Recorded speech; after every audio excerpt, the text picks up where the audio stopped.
ये है सीबीएन की प्रस्तुति और आप देख रहे हैं एक नई जिंदगी।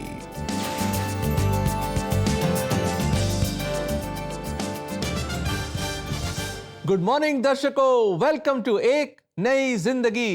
Good morning friends and welcome to एक नई ज़िंदगी। बहुत अच्छा लगता है हर सुबह जब आप हमारे साथ एक नई ज़िंदगी प्रोग्राम के माध्यम से जुड़ते हैं दोस्तों, और हम मिलकर सीखते हैं।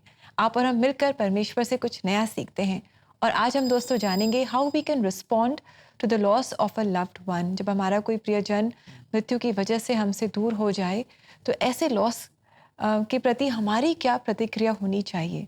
बिल्कुल सही कहा रेबेका। जब कोई बहुत प्रियजन और लव्ड वन जब हमें छोड़ के चला जाता है तो आइदर हम बड़ा गुस्सा हो जाते हैं या परमेश्वर से नाराज हो जाते हैं, या हम सोचते हैं जिंदगी खत्म हो गई, अब क्या जीना, या हम बिल्कुल खामोश हो जाते हैं और सोचते हैं अब कुछ नहीं हो सकता।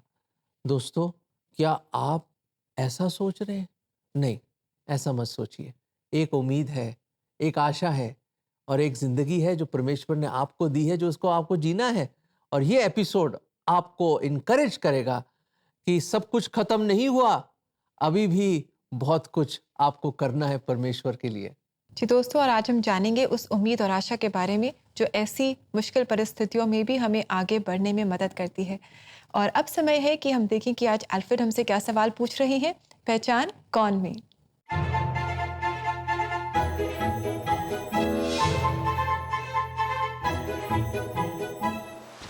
प्रभु यीशु मसीह ने किसको बोला, मार्ग, सच्चाई और जीवन मैं ही हूं? आपके ऑप्शंस हैं।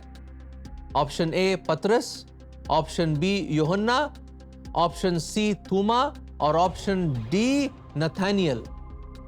जी दोस्तों, आप हमें ज़रूर बताएं कि सही ऑप्शन क्या है। और ऐसा करने के लिए आप CBN इंडिया यूट्यूब चैनल पर जाएं और आज के एपिसोड के कमेंट सेक्शन में अपने जवाब हमारे साथ ज़रूर शेयर करें। दोस्तों, जैसे आप जानते हैं हमारा थीम है how to respond when we lose a loved one. जब कोई प्रिय जन को हम खो देते हैं तो हमारा रजू और हमारा रिस्पॉन्स क्या होना चाहिए। जी, और दोस्तों ये जानने के लिए आज हम आपके लिए लेकर आए हैं एक सच्ची कहानी, जिसमें हम मुलाकात करेंगे मिसेस अनुभा अमितेश राम से। दोस्तों, अनुभा ने अपने पति के साथ सपने देखे कि वो एक हॉस्पिटल की स्थापना करेंगे, एक रिहैबिलिटेशन सेंटर की स्थापना करेंगे, और परमेश्वर ने उनको बहुत आशीषित किया उनके जीवन में। लेकिन एक ऐसा समय आया जब उनके पति उनसे दूर हो गए, उनके पति की मृत्यु हो गई। और इस दुख को अनुभा ने कैसे झेला, इस दुख में उन्होंने अपने आप को कैसे संभाला, वो उस दुख से कैसे उभरी, आज अपनी सच्ची कहानी वो हमारे साथ शेयर कर रही हैं। और ये कहानी आप तक लेकर आए हैं हमारे प्रोड्यूसर राजीव अमित सिंह, बिलासपुर, छत्तीसगढ़ से। आइए अनुभा के साथ हम मुलाकात करें। शादी के बाद अनुभा ने बहुत सारे सपनों को सजाया था और एक खूबसूरत जिंदगी को गुजार रही थी। इसी बीच प्रभु ने हमें एक बच्चे की आशीष दी और वो बेटा था। और प्रभु की आशीष से मेरे हस्बैंड और मैं बहुत खुश थे, पूरा फैमिली बहुत खुश था। और हम बहुत अपनी लाइफ को प्रभु यीशु मसीह के नाम में एंजॉय कर रहे थे। लेकिन अनुभा को नहीं पता था कि इस महामारी में आने वाला समय उनके लिए कितनी कठिनाइयों से भरा होगा। इसी बीच 16 अप्रैल का वो दिन था जबकि मेरे हस्बैंड, जब हमने देखा कि उनको थोड़ा सा इन्फेक्शन फील हो रहा है और उन्होंने मेडिसिन लिया और फिर वो काफी हद तक रिकवर हो रहे थे। अचानक 20 अप्रैल के दिन मेरे हस्बैंड की तबीयत बहुत ज्यादा खराब हो गई। वो लगातार सांस की प्रॉब्लम से सफर कर रहे थे। अनुभा ने अपने पति की हालत खराब होते देखते हुए उन्हें फौरन हॉस्पिटल में एडमिट करवाया। जब मैं 22 तारीख को मेरे हस्बैंड को मैं एडमिट करवाई, उस टाइम में डॉक्टर ने कहा कि रिकवर कर जाएंगे ये, लेकिन उस समय उनका सैचुरेशन कंटिन्यू फॉल हो रहा था। इसी बीच वो नॉर्मल वार्ड में थे और हमें बहुत उम्मीद थी, हम कंटिन्यू प्रार्थना कर रहे थे, पूरा फैमिली कंटिन्यू प्रार्थना कर रहा था कि हस्बैंड मेरे रिकवर हो जाए। और इसी बीच अचानक 24 अप्रैल के दिन मेरी सिस्टर, जो कि छोटी है मुझसे, उनका फोन आता है कि उनके हस्बैंड भी सैचुरेशन फॉल होने का प्रॉब्लम स्टार्ट हो गया है। इसी बीच जब वो उनको मेरे पास ही उस हॉस्पिटल में भेजती है, मैं उनको एडमिट कराती हूँ और वो भी काफी हद तक सैचुरेशन से सफर कर रहे थे। लेकिन अनुभा को ये नहीं पता था कि परमेश्वर की योजना उनके लिए कुछ और थी। अचानक मेरे हस्बैंड को वेंटिलेटर पे शिफ्ट किया गया क्योंकि उनका सैचुरेशन काफी वीक हो चुका था। मेरे सिस्टर के हस्बैंड भी मेरे बगल में ही थे, मेरे हस्बैंड की बेड के बगल में। मेरे हस्बैंड की डेथ के पहले अचानक 30 तारीख के ही दिन रात की बात है, उस टाइम में करीब अर्ली मॉर्निंग थी और मेरे सिस्टर के हस्बैंड को अचानक कार्डियक अरेस्ट आ गया और उनकी डेथ हो गई। ये देखकर मेरे हस्बैंड बहुत ज्यादा निराश हुए और कहीं ना कहीं उनके मन में ये था कि प्रभु मुझे बचा लेते तो फैमिली में केवल एक डेथ होती और मैं बच जाता और कहीं ना कहीं हमारा फैमिली थोड़ा तो संभल पाता, लेकिन शायद ये प्रभु की इच्छा नहीं थी और 30 तारीख के दिन रात को 9 बजे मेरे हस्बैंड का भी डेथ हो गया। परिवार में 2 जनों के जाने से अनुभा भी टूट गई थी और इसके बाद भी ऐसी परिस्थितियां आईं जहां प्रभु ने उनको संभाला। इनके जाने के बाद बहुत ही ज्यादा खालीपन है, अकेलापन है, लेकिन जब मैं उन 2 बच्चों को देखती हूँ, उस टाइम को याद करती हूँ कि प्रभु ने मुझे उस टाइम में, भले मेरे हस्बैंड चले गए, प्रभु ने मुझे बचाया, मेरी बहन को बचाया, मेरे बेटे को इस दुनिया में लाया। शायद ये निराशा से कहीं ऊपर की बात है और मैं प्रभु का धन्यवाद देती हूँ। मेरे हस्बैंड नहीं है, मैं बहुत ज्यादा निराशा में भी रहती हूँ, लेकिन मुझे पता है कि हर निराशा के पीछे प्रभु ही हमारी आशा है। सब कुछ खोने के बाद भी अनुभा ने अपने को मजबूत किया और जो सपना उनके पति ने देखा था, आज वो उसको पूरा करने की कोशिश में है। एक सपना है जो मेरे हस्बैंड ने मुझे दिखाया था और हम दोनों ने साथ में देखा था कि हम उस हॉस्पिटल को बनाएंगे। कहीं ना कहीं एक जीवन में एक आशा है कि ये सपना को पूरा करने के लिए, मुझे मेरे बच्चों को बड़ा करने के लिए कहीं ना कहीं ये आशा का कारण बन चुका है और निश्चय रूप से इस सपने को पूरा करने के लिए मैं आज भी प्रार्थना करती हूँ और मैं कहती हूँ प्रभु मेरे बच्चों को जल्दी बड़ा करिए ताकि प्रभु की आशीष में वो डॉक्टर बने और वो एनजीओ का जो सपना, वो जो पेपर पे है, प्रभु उससे जरूर निश्चय रूप में फिजिकली पूरा करेंगे। अब एक डॉक्टर जो चला गया उसके बदले में 2 डॉक्टर रहेंगे और वो सपना एक नहीं, अब वो सपना 3 लोग मिलकर पूरा करेंगे। Anubha, thank you for your story. Your story has encouraged us. बहुत सारे हमारे दर्शक हैं और हमारे फ्रेंड्स हैं जो भी ऐसे लॉस से अपने जीवन में गुजर रहे हैं, and your story has encouraged और हमें हिम्मत दी है कि उस दुख में से भी हम कैसे बाहर निकल सकते हैं, and how God is faithful in all situations. God is faithful and good. बिल्कुल ऐसे ही दर्शकों, आप कभी बेथनी शहर गए? Have you been to Bethany? No, I haven't. क्या बात है, आप कभी गए नहीं बेथनी? नहीं। बाइबल में नहीं गया कभी? बाइबल में गए हैं। अच्छा दर्शकों, बेथनी एक छोटा सा शहर था जहाँ अक्सर प्रभु यीशु मसीह अपने जो ट्रैवल करते थे तो वहाँ रुक जाते थे, और वो घर था लाजर, मरियम और मार्था का। एक समय की बात है, लाजर बहुत बीमार हो जाता है और इतना बीमार हो जाता है कि बिल्कुल ऑन हिज डेथ बेड था वो। और ऐसी हालत में मार्था और मरियम ने बुलाया कि प्रभु यीशु मसीह को बुलाओ, जल्दी बुलाओ, जिससे तुम प्यार करते हो वो मरने वाला है। दोस्तों, प्रभु यीशु मसीह 4 दिन बाद आए और प्रभु यीशु मसीह उस शोक और उस ग्रीफ के बीच में आते हैं। और दोस्तों, मैं बताना चाहता हूं कि मरियम और मार्था का क्या रिस्पॉन्स था। बाइबल में लिखा है, पहली चीज मरियम और मार्था ने क्या किया? प्रभु यीशु मसीह को बुलाया, कॉल किया। तो कॉल करना क्या है? वो है प्रार्थना।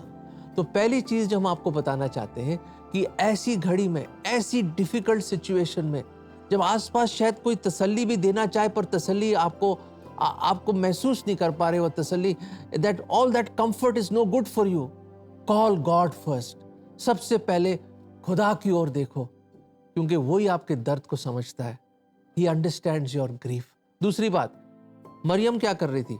मरियम, शी सैट स्टिल, वो शांत होके बैठी हुई थी, शांत थी।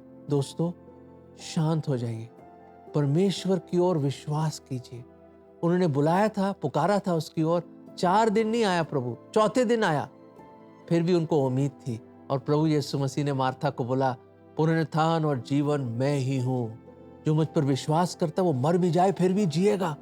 और वो गया लाजर की कब्र पे और उसने लाजर को बाहर बुला लिया उसका नाम लेके, और लाजर जिंदा हो गया। दोस्तों, ये वचन हम आपको देना चाहते हैं, इब्रानियों 13 का 5, क्योंकि उसने आप ही कहा है कि मैं तुझे कभी ना छोड़ूंगा और ना कभी तुझे त्यागूंगा। दोस्तों, क्या खूबसूरत वचन है। ये वादा है।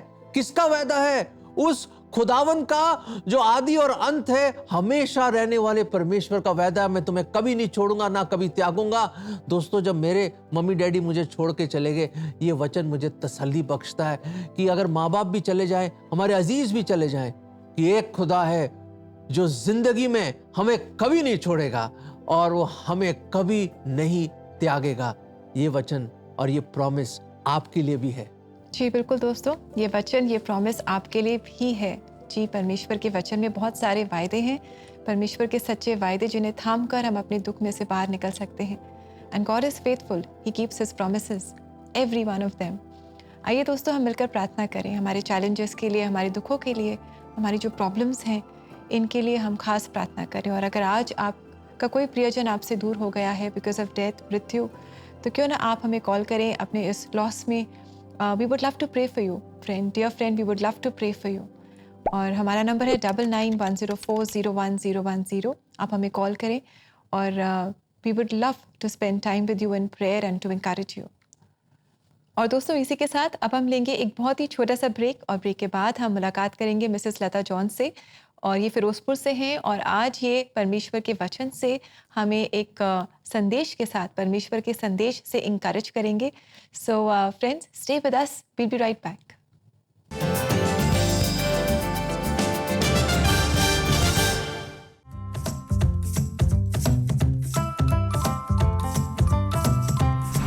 Hey parents, Superbook India will be live on Instagram और हमारे साथ जुड़ेंगे एक special guest. I will be praying for all the children, for their well-being, and for them to learn how to be empathetic towards others, and to encourage them also from the Word of God. So make sure you join us for a time of prayer at 10 a.m. on Superbook India Instagram.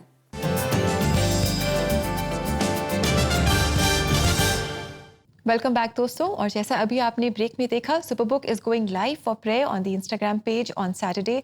तो आप भी अपने बच्चों से related जो भी prayer request हैं, आप उनके साथ ज़रूर शेयर करें। Do join them on the Instagram page and it will be wonderful when there is prayer for your children, और आप परमेश्वर के सामर्थ को अपने जीवन में, अपने बच्चों के जीवन में आप जानेंगे।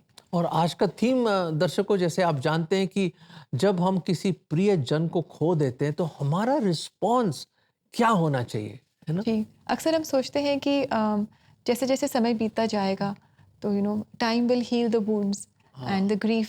करेक्ट। और कई बार लोग ऐसा कहते हैं, पर क्या ये सच है? और क्या ये बात सच है दर्शकों? आइए इसी के बारे में हमें सीखना चाहिए। जी बिल्कुल, और ये जानने के लिए कि does time heal our wounds, आइए दोस्तों आज हम मुलाकात करें मिसेस लता जॉन से, जो फिरोजपुर से हैं, और हमें इस पूरे महीने वो इंकरेज कर रही हैं परमेश्वर के वचनों से। तो आइए इस समय भी हम उनसे मुलाकात करें और परमेश्वर के वचनों से एक संदेश सुनें। प्रभु यीशु मसीह में आप सबको मेरा सलाम। पहले हमने देखा कि क्या हमें परमेश्वर से केवल अच्छी वस्तुएं और अच्छा समय ही मांगना चाहिए या मुश्किल भी, और इस बार हम देखेंगे कि क्या सच में जो समय है वो हमारे घावों को भर सकता है।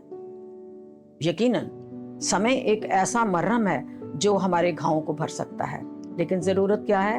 हमें उस समय का इंतजार करना, उस समय पर विश्वास करना, उस समय की आशा पर अपने आप को टिकाए रखना। परमेश्वर ने, जो हमारा शांति देने वाला परमेश्वर है, हर चीज के लिए एक वक्त रखा है।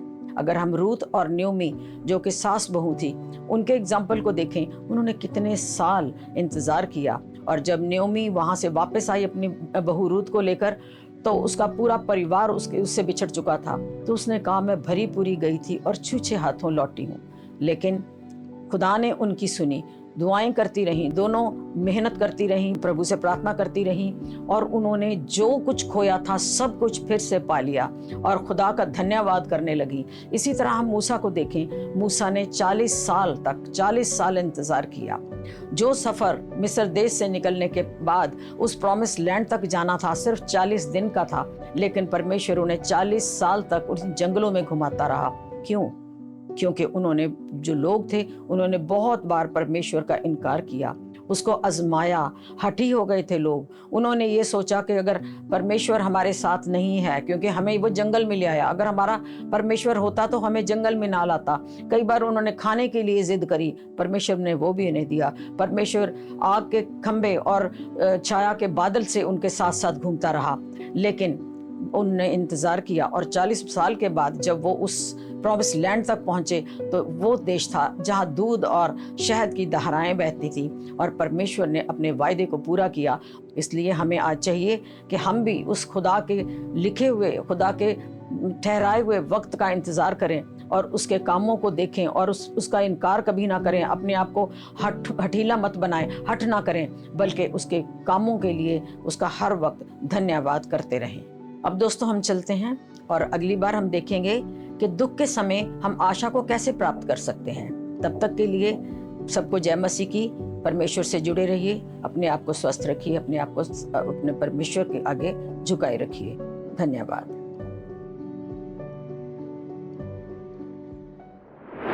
Thank you very much, Mrs. Lata John. Thank you for encouraging us from God's word. God bless you.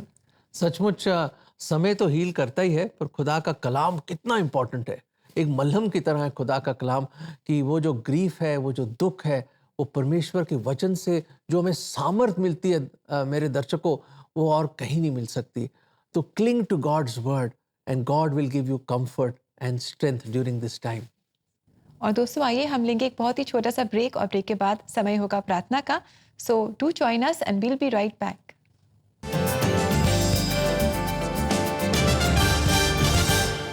Violence is not normal in any form. There is never a justifiable reason for domestic violence or abuse. घरेलू हिंसा को किसी भी रूप में सही नहीं ठहराया जा सकता। घरेलू हिंसा जहाँ कुछ में शरीर पर लगे जख्मों के निशान नजर आते हैं, मगर कई बार मानसिक रूप से लगे चोट के निशान नजर नहीं आते, पर जख्म गहरे होते हैं जो कभी नहीं भरते। Violence is not normal. Let the home remain a place of affection and safety, not a place of assault and aggression. Join us in creating awareness about domestic violence at www.cbnf.org.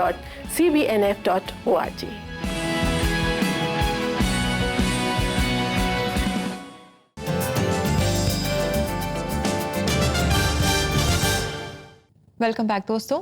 आज एक नई जिंदगी programme में हमारी grief series को हम continue कर रहे हैं और हम जान रहे हैं कि जब हम किसी अपने को खो देते हैं, जब हमारे किसी अपने की मृत्यु हो जाती है, तो ऐसे समय में हमारी क्या प्रतिक्रिया होनी चाहिए। How can we respond to the loss of a loved one. सचमुच दर्शकों, मुझे तो ऐसा लग रहा है कि आज कितने लोग ये प्रोग्राम देख रहे हैं और शायद उनमें से कई लोग हों जिनके घर में शोक मनाया जा रहा है, दुख है, एक लॉस है, कोई प्रियजन छोड़ के चला गया है। हो सकता है दोस्तों, फिर भी आपने आज का प्रोग्राम देख रहे हैं आप, और मैं उम्मीद करता हूँ परमेश्वर आपको तसल्ली दे रहा है। Friends, all we can do is to pray. जैसे मरियम और मार्था ने खुदा की ओर पुकारा और वो आया। बेशक लेट था, पर प्रभु कभी लेट नहीं होता, वो आता है। आइए हम खुदा की ओर पुकारें। लेट अस प्रे विश्वास में। आइए प्रार्थना करें। प्रभु जी, जो प्रार्थना का निवेदन मार्था और मरियम ने आपकी ओर किया प्रभु, और आपको बुलाया, Lord, we also call you. We want you to visit the families of all our viewers. हम चाहते हैं कि आप प्रभु जी उन सब घरों को विजिट करें जहां पर ये दुख है, ये शोक है, ये लॉस हुआ है प्रभु। प्रभु जी, हम इंसान हैं, मृत्यु आती है प्रभु, पर प्रभु आप हमें तसल्ली देते हैं। आपकी शांति हमारे साथ रहती है, और प्रभु जी आप हमें कभी नहीं छोड़ेंगे, ना कभी त्यागेंगे। प्रभु जी, हमारे इन सब दर्शक, खास तौर से उन घरों में जहां ये लॉस हुआ है, जहां मृत्यु हुई है, प्रभु जी आप स्पेशल ग्रेस, अनुग्रह, तसल्ली और अपनी शांति उस घर पे लाइए, और प्रभु जी उस परिवार को अपने पंखों के तले आप रखें। ये हमारी दुआ है प्रभु जी। उनके गम को और उनकी तकलीफ को आप ही जानते हैं प्रभु जी। प्रभु जी दया करें, अपनी शांति दें, सामर्थ दें और उनको संभालें। और ये प्रार्थना प्रभु यीशु मसीह के नाम में मांगते हैं, आमीन आमीन। दर्शकों, हमने तो प्रार्थना करी है। शायद आप भी बहुत इमोशनल हो गए होंगे प्रार्थना सुनते हुए या जुड़ते हुए हमारे साथ। प्रभु आपके आंसुओं को पहुंचे, अपनी तसल्ली बख्शे आप पर और अपनी शांति आपको दे। इस वक्त हम यही प्रार्थना कर सकते हैं। और आइए दोस्तों, इस समय हम देखें कि परमेश्वर आज आपसे और हमसे अपने जीवित वचनों के द्वारा क्या कहना चाहते हैं।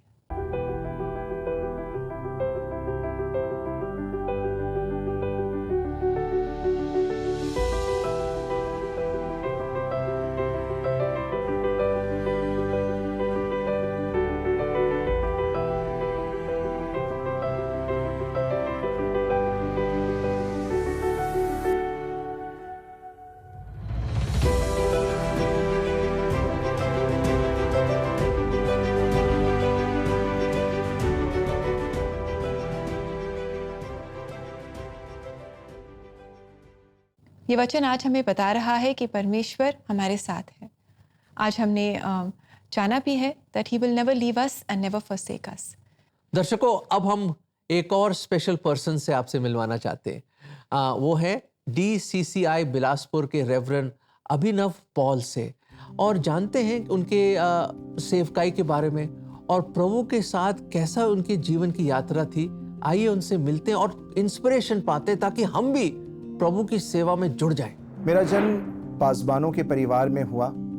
मेरे नाना इसी चर्च के सबसे लंबे समय तक पासबानी करने वाले पास्टर रहे, जिनका नाम स्वर्गीय डॉक्टर रेवरेंड एस नथानियल था।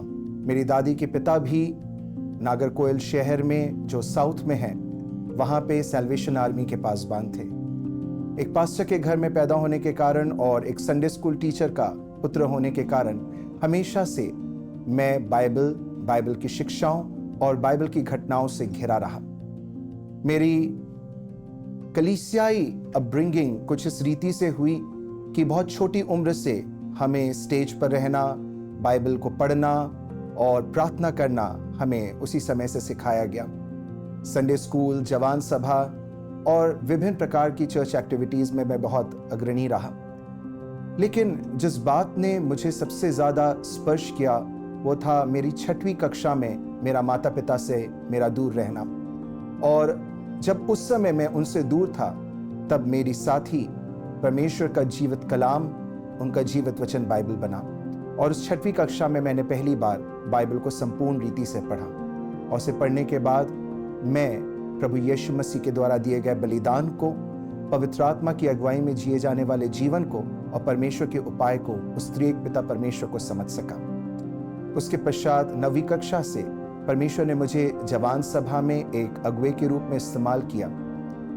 अपने कार्य को पूर्ण करते हुए मुझे लोग हमेशा कहते थे कि तुम्हें पासबानी में आना है, परंतु मेरा जीवन कुछ समय तक योना के समान बन गया था, जिसमें मैं कुछ भटका तो नहीं कहूँगा, लेकिन मैं अपने कार्य क्षेत्र की ओर, अपनी पढ़ाई की ओर कुछ ज़्यादा ही केंद्रित हो गया।